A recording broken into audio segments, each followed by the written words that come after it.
एक बाउल मैंने यहाँ पे ले लिया है, इसके अंदर कुछ चीज़ें मिक्स करेंगे।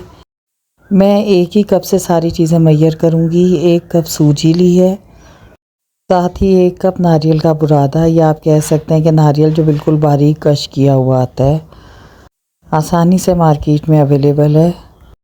1 कप पाउडर मिल्क ऐड कर रही हूँ। इसमें कुछ गुठलियाँ बन गई हैं तो मैं इनको भी चम्मच की मदद से तोड़ लूँगी।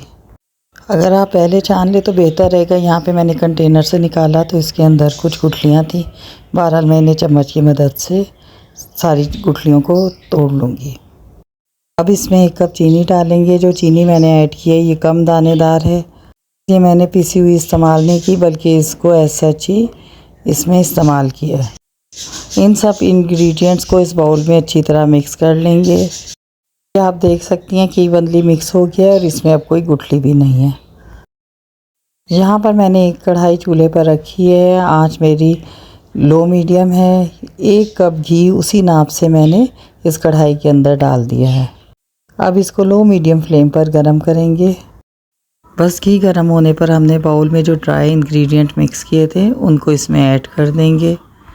साथ ही इसमें चम्मच चलाएंगे। इसको हमने लो मीडियम फ्लेम पर भूनना है और हमने इसमें चम्मच चलाना बिल्कुल 1 मिनट के लिए भी नहीं छोड़ना, ताकि इवनली इसका कलर चेंज हो, इवनली ये भूने। अगर हमने चम्मच चलाना छोड़ दिया तो कोई एक साइड तेज़ हो सकती है। इस हलवे को बनाने में सारा टाइम इसकी भुनाई में लगता है। ये टाइम 10 से 15 मिनट हो सकता है। आपने बिल्कुल भी जल्दी नहीं करनी, आंच को तेज़ नहीं करना। इसी तरह लो मीडियम फ्लेम पर चम्मच चलाते रहेंगे और इसे भूनते रहेंगे। शुरू के 6 से 8 मिनट तक इसके कलर पर ज़्यादा फ़र्क नहीं पड़ेगा।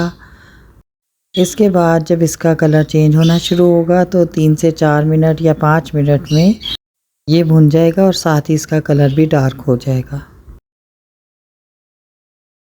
अब आप देखें कि तकरीबन 9 मिनट हो गए हैं और इसका कलर अब तेज़ी से बदलने लगा है।